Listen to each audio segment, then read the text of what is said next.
بسم اللہ الرحمن الرحیم۔ پاک پروردگار کے نام سے شروع، جو دلوں کے بید خوب جانتا ہے۔ حضرت ام المومنین حضرت عائشہ صدیقہ رضی اللہ تعالی عنہا کا فرمان ہے کہ عورتوں کو سونے کی سرخی اور زعفران کی زردی نے ہلاک کر رکھا ہے۔ انسان کو چاہیے کہ مرے ہوئے لوگوں سے عبرت حاصل کرے۔ آپ نے فرمایا کہ موت سے محبت کرو تو زندگی عطا کی جائے گی۔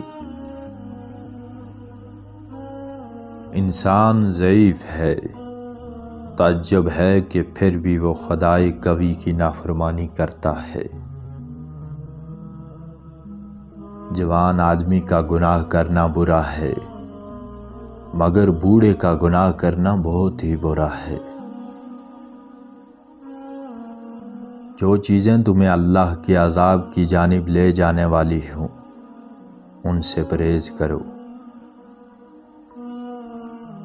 3 چیزیں محبت بڑھانے کا ذریعہ ہے: سلام کرنا، دوسروں کے لیے مجلس میں جگہ خالی کرنا، اور مخاطب کو بہترین نام سے پکارنا۔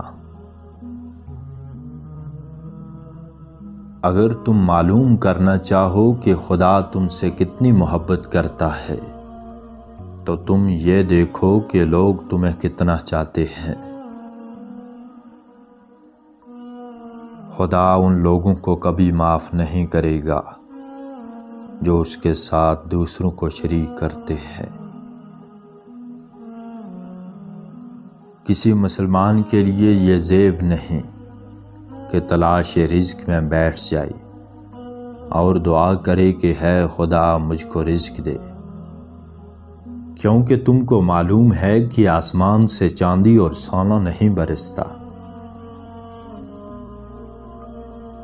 ہنسنے سے عمر کم ہوتی ہے اور روب جاتا رہتا ہے، اور یہ موت سے غفلت کی نشانی ہے۔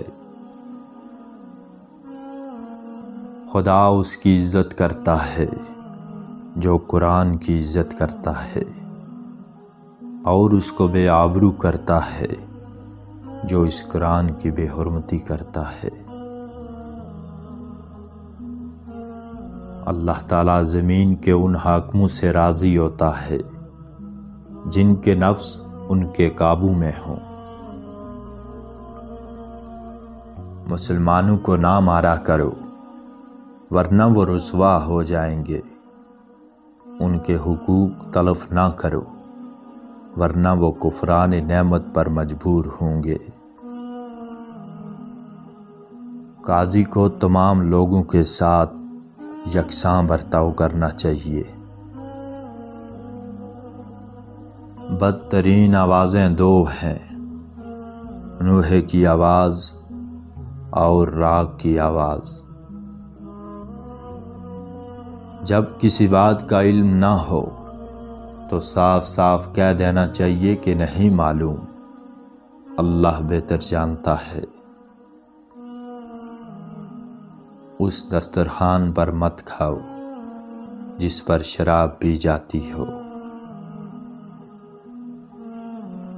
فتح و شکست افواج کی کمی و بیشی پر نہیں بلکہ خدا کی مدد پر منحصر ہوتی ہے۔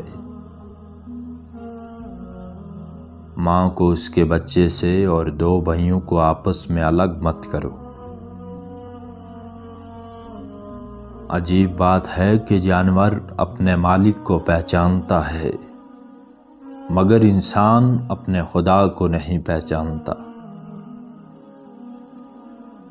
انسان کو خدا نے اپنے لیے پیدا کیا ہے، اس لیے ہے انسان تو دوسروں کا نہ بن۔ ایسی بات نہ کہو جو اس کی سمجھ میں نہ آئے جس سے تم گفتگو کر رہے ہو۔